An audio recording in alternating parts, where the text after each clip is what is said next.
안녕하세요. 정겨우입니다. 탁월한 존중과 신뢰, 소통 리더십의 소통 리더십을 위해서 우리는 과연 어떤 것들을 또 준비해야 될까? 워낙에 요즘 특히나 이제 코로나19 이후로 비대면, 온라인, 그래서 줌이라든가 이런 아주 특화된 어떤 회사들이 이제 주목을 엄청나게 받았지만, 그래도 전 세계의 어떤 데이터라든가 커뮤니케이션의 어떤 툴로서는 구글을 빼놓을 수가 없죠. 예, 그렇죠. 근데 구글이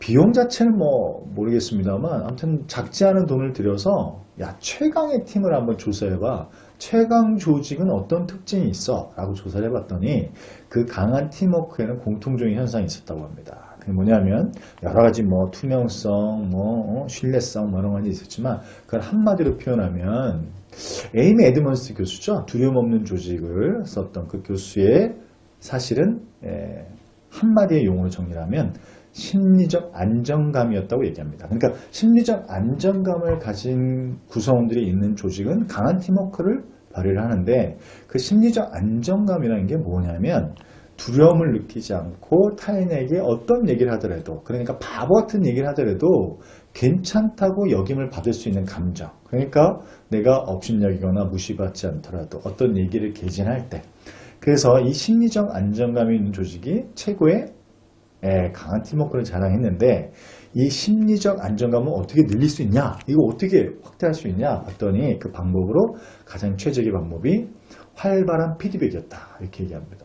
그래서 그 활발한 피드백의 핵심은 또 뭐냐 라고 봤더니, 적극적 경청이 선행이 됐을 때 활발한 피드백이 된다, 이렇게 얘기를 합니다. 그래서 경청이 너무너무 중요하구나. 그래서 우리가 소통 리더십의 정리의 첫 번째는 뭐냐면 경청의 힘이라는 건데, 그 경청을 통해서 조직에서는 피드백이가 활발한 피드백을 통해서 심리적 안정감을 통해서 강한 팀워크를 발휘할 수 있다.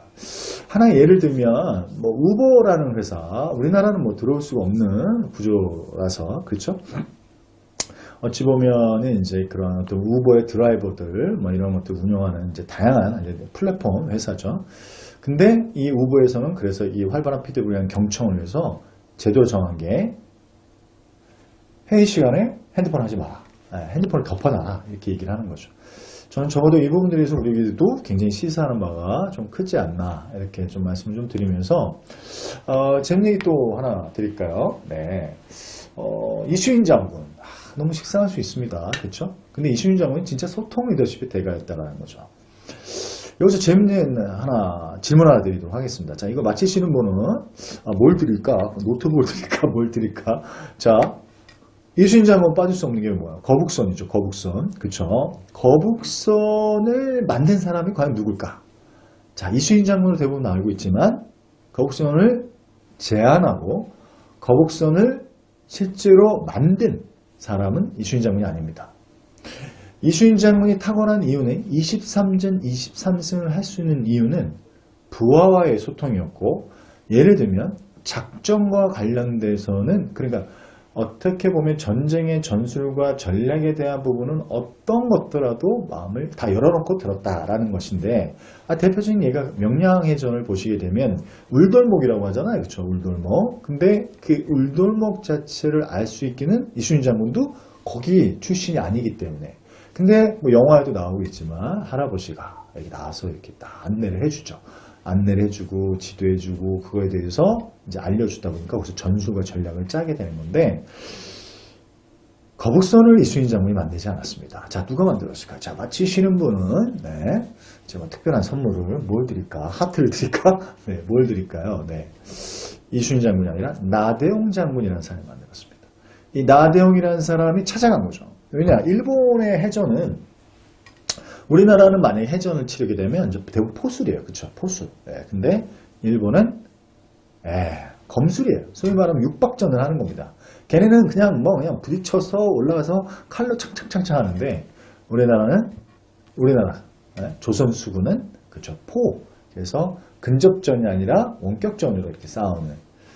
자, 결론적으로 말씀드리면 거북선의 등장과 거북선의 제조에 있어서 나대용 장군이 없었다면 사실은 임진왜란의 어떤 흐름도 달라. 물론 이수인 장군이라는 어마어마한 뭐 장수가 있었기 때문에 가능했지만, 그래서 이수인 장군의 23전 23승의 내용을 한번 정리해 볼까요?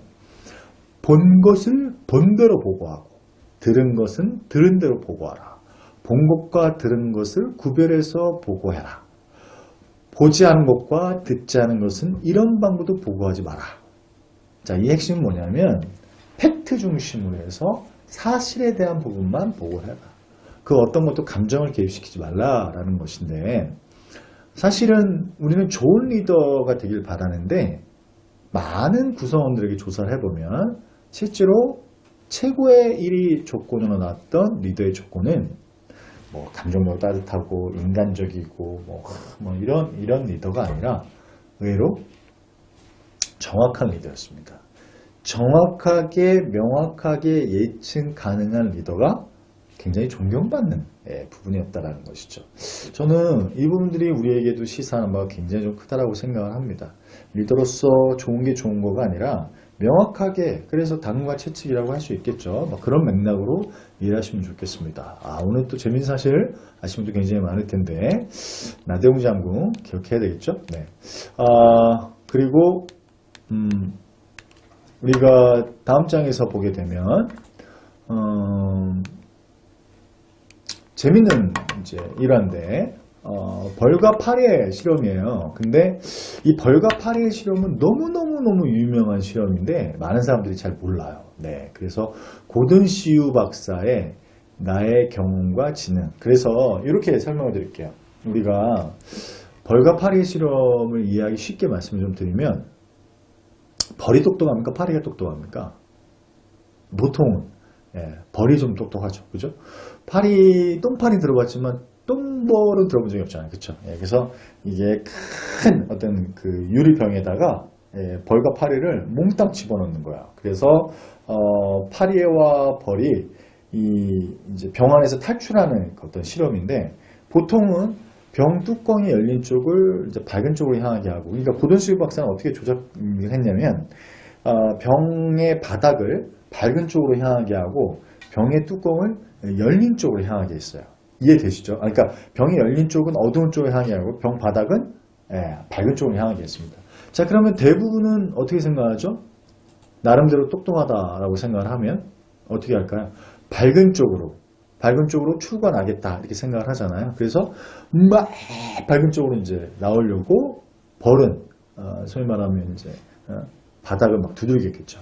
근데 거기는 이제 막힌 쪽이고 실제로 열려있는 쪽은 어두운 쪽이었다는 겁니다. 자, 결과적으로 말씀을 좀 드릴게요. 벌은 어떻게 될까요? 벌들은 대부분 고사했답니다. 탈출하지 못하고. 파리는 어떻게 됐을까요? 파리는 그러니까 2분도 안 걸려서 다 탈출했다는 겁니다. 저는 이 부분을 통해서 우리가 한번 정리해야 될 부분이 있는데, 소통 리더십에 대해서는 사실은 여러 가지 의견들이 좀 있습니다만 이렇게 좀 정리를 할 수 있을 것 같아요. 휴브리스라는 용어를 혹시 들어보셨나요? 휴브리스. 제국의 멸망의 이유, 소위 말하면 기업의 멸망의 이유, 리더의 멸망의 이유는 한마디로 표현하면 이거였습니다. 리더의 교만이었어요. 로마 제국이 왜 멸망했을까요? 페르시아 제국이 왜 멸망했을까요? 혹시 이 책 읽어보신 분 계십니까? 굿 투 그레이트라는 책 혹시 읽어보신 분 계세요? 굿 투 그레이트. 역시 또 책 얘기 나오니까 안색 많이 안 좋아하시네요. 진 콜린스의 굿 투 그레이트. 대부분 뭐 한 2008년도에 기업에서 엄청나게 많이 팔렸던 책이죠. 거의 우리나라에서 한 100만 부 이상 팔렸을 겁니다. 근데 굿 투 그레이트라는 책이 나왔을 때 그 위대한 기업으로 나왔던 책의 어떤 소재가 됐던 기업들이 노키아, 모토로라, 코다. 자, 느낌이 오시죠? 자, 어떻게 됐습니까? 어느 순간 몰락의 길을 가고 있더라는 거죠. 그때 당시에 최고의 휴대폰 회사는 노키아, 모토로라, 또 필름, 코다. 근데 어느 시점이 딱 지나고 나니까 2011년, 12년, 13년 이렇게 넘어가면서 뭐죠? 몰락을 하더라는 거죠. 그래서 이 진 콜린스라는 경제학자가 아주, 제가 표현이 좀 그럴 때 얍삽하죠. 진짜 얍삽. 책 제목을 다시 내요. How the Market Fall. 그래서 위대한 기업은 다 어디로 갔는가? 결론적으로 말씀드리면 아주 얍삽하죠. 그 기업들이 다 어디로 갔다 없어졌어. 도대체 이 기업들이 다 어디 갔지? 그랬더니 확인해 봤더니 거기에 키워드가 있었는데 너무 자신의 회사만을 믿은 거죠. 역량만을 믿은 거고 어떤 기업적 가치에 대한 변화라든가 어떤 과거를 어떤 뭐 파괴하고 그걸 다시 한번 혁신하고 이런 자세가 아니라 얘기 나왔으니까 한 말씀 더 드릴게요. 과연 데이터 필름을 누가 먼저 제일 만들었을까요? 재밌는 사실은 이 디지털 필름을 처음 만든 회사도 아날로그 필름의 가장 최고의 필름이었던 코닥에서 만들었습니다. 코닥에서 연구소장이 그걸 만들었는데 이 임원진이라고 하는 이 사장들이라고 하는 사람들이 받아주질 않고 왜? 잘 살고 있으니까 별로 크게 문제되지 않으니까 그냥 잘 하고 있으니까 굳이 할 필요 없다. 결론적으로 말씀드리면 그래서 역사학자 토인비의 용어 자체에서 휴브리스라는 용어를 쓰는데 이거를 풀면 교만이다 이렇게 얘기할 수 있습니다. 실제로 우리가 그런 사례가 너무너무 많죠. 어떤 실패를 통해서도 거듭나지만 또 그 계속된 성공의 매뉴얼이 빠져서 그러니까 우리 마이크로소프트 윈도우즈는 거의 2010년도까지는 절대적이었잖아요. 그런데 한번 반대로 한번 여쭤보겠습니다. 지금 5개 회사를 만약 산다. 코로나 때문이기도 하겠지만 이 엄청난 폭발 이게 도저히 상상이 안 되는 아시겠지만 퍼 개념으로 따지면 주가 수익 비율에 따른 우리 보통 이제 주식 하시는 분들 계실 테지만 이 1000배가 넘는 퍼 1000이 넘는 어디죠? 테슬라죠. 근데 테슬라가 지금 하고 있는 것들을 생각하면 옛날에는 택도 없는 얘기들이었습니다. 말도 안 되는 짓거리들을 하고 있다. 자동차 회사가 아니었죠. 한번 여쭤볼게요. 테슬라는 자동차 회사일까요? 뭘 하는 회사일까요? 규정이 안 됩니다. 근데 저는 이렇게 규정을 내려요. IT 회사입니다. 얘기 나왔으면 한 말씀 더 드릴게요. 기업의 얘기 좀 더 드릴게요. 아마존이라는 회사가 뭐 하는 회사입니까? 아마존. 우리가 아마존 하면 떠오르는 생각들이 여러 회사가 있잖아요. 우리는 대부분 자기가 벌이라고 생각하는 것들을 인지를 해야 되는데 쟤는 파리로 가야 된다는 겁니다. 앞으로의 시대는 오히려 방향보다 속도일 수 있는데 대표적인 게 아마존이에요. 아마존 어떻습니까? 아마존 뭐 하는 회사죠? 아마존. 전자상거래 이거 생각하고 또 뭐가 있을까요? 이렇게 유통하고 이렇게 온라인 매매하고 그렇잖아요. 제가 이제 경영자분들 대상으로 이제 강의를 왕왕 하다 보니까 조찬 강연에 가서 이걸 여쭤봤더니 맞히신 분을 거의 본 적이 없어요. 아니 한 분도 본 적이 없습니다. 실제로 구글이 무서운 이유도 마찬가지지만 아마존이 두려운 이유는 아마존의 수익 구조가 60에서 70%가 유통 수익이 아니라는 겁니다. 매매 수익이 아니에요. 60에서 70% 수익이 무슨 수익일까요? 놀랍게도 데이터에서 그러니까 고객 데이터를 마이닝해서 그거를 활용을 해서 다른 타사에 이제 매매를 하는 거죠. 테슬라 어떻게 보십니까? 테슬라 제가 봤을 땐 테슬라는 자동차 기업도 아니고 항공우주도 아니고 저는 IT 회사라고 봅니다. 자동차를 뜯어보기 시작하면은 테슬라 자체는 기존의 제조업들이 만들던 자동차 회사들이 만들던 내용하고 확연히 달라요. 한 발짝을 더 들어가면 예를 들면 이런 겁니다. 뭔가 내가 시스템을 정착을 시키려면 부품을 넣어야 되잖아요. 그렇죠? 대부분의 제조업들. 아마 테슬라 한번 알아보십시오. 거기는 한 사람만 결정을 하면 다른 부품이 필요가 없어요. 회로정이 시스템적으로 바뀔 수가 있으니까. 그래서 저는 앞으로의 미래에서 굉장히 두려운 부분들이 이런 부분들인 것 같아요. 그러니까 기업을 하시는 분들도 마찬가지고 우리 선생님들도 마찬가지고 어떤 진로를 지도하시는 과정에 있어서 우리가 기존에 알았던 제조업 시대를 경험했던 이 부분들이 정답이 아닐 수도 있겠다. 여기서부터 출발을 하는 것이죠. 사실은 모두가 파리가 돼야 됨에도 불구하고 버린 거 마냥 계속해서 이게 정답이구나 라고 계속 가고 있더라는 겁니다. 진 콜린스의 그 위대한 기업은 다 어디로 갔는가 이 부분들에 있어서도 우리가 코닥을 통해서도 인식을 했지만 저는 이수인 장군께서가 이렇게 말씀하셨던 내용과 비슷한데 우리 소통 리더십의 대가로는 세종대왕을 또 뽑지 않을 수가 없습니다. 그러니까 리더라고 하는 최고의 경영자들의 공통점을 보게 되면 굉장히 소통 리더십에 뛰어나, 그런데 이순신 장군도 부하의 소통이 뛰어났지만 세종대왕도 어마무시한, 그러니까 세종대왕의 대표적인 부분은 뭘까요? 경연제도라고 했죠. 경연제도. 경연제도가 뭡니까? 소위 말하는 신하들하고 계속해서 그냥 뭐 떠드는 거예요. 계속해서 난상토론하고 여러 가지 부분들을 검증하고 이런 부분들을 신하들과 자유롭게 토론을 하는 겁니다. 과연 이 문화 자체가 우리나라에 쉽게 들어올 수 있는가? 두려움 없는 조직을 이란 책을 우리나라 베스트셀러 했던 아까 우리 잠깐 한번 볼까요? 여기 너무 중요한 부분이니까.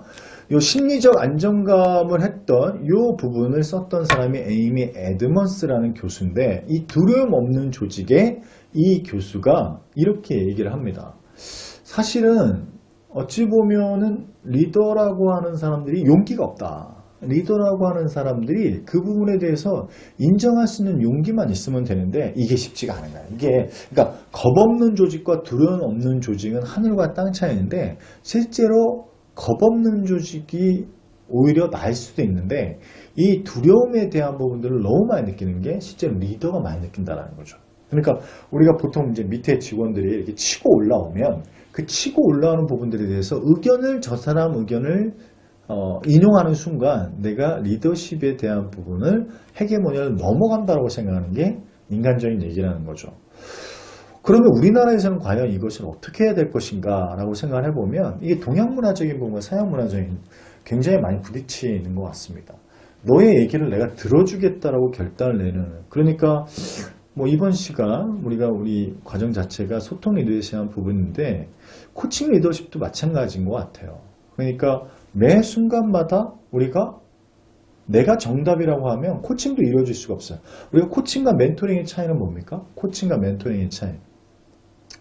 티칭과 멘토링, 코칭과 멘토링, 코칭과 티칭의 차이는 내가 답을 내면 그건 티칭이에요.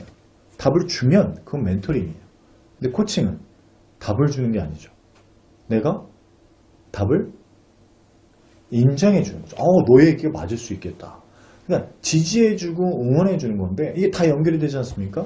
심리적 안정감이라는 용어, psychological safety라는 용어와 코칭에 있어서 이 개연성을 가능성을 밀어주는 거. 그러니까 우리가 possibility라고 얘기해야 되겠죠. 그 사람의 capability가 아니라 possibility를 믿어주는 거. 그 사람의 가능성을 믿어주는 게 훨씬 더 중요한 부분이 소통 리더십의 전제가 돼야 되는데, 제가 1단원이니까 솔직히 말씀드리면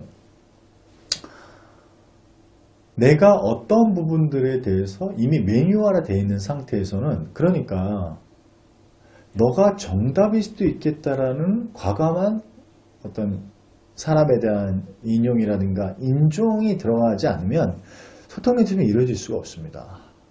그리고 이런 거죠.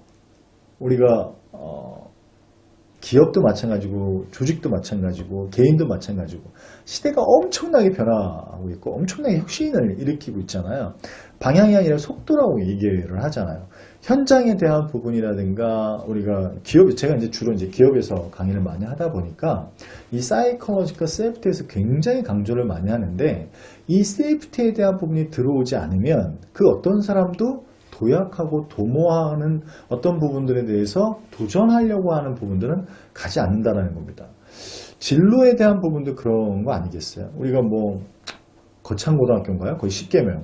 아무도 가지 않은 길을 가라. 이렇게 하는 이유가 사실은 요즘은 진짜 저 그거 많이 느끼는 것 같아요. 줌을 보다 보면 줌 그거 진짜 코로나 이전에는 아무도 쳐다보지 않다. 그리고 그냥 저걸 왜 해? 이렇게 얘기했는데 요즘 줌 없으면은 회의가 되나요? 저도 기업에서 교육을 하는 입장에서 보게 되면 줌을 가지고 너무너무, 제가 그러니까 서울에 있는데 제주도에서 강의 의뢰가 왔습니다.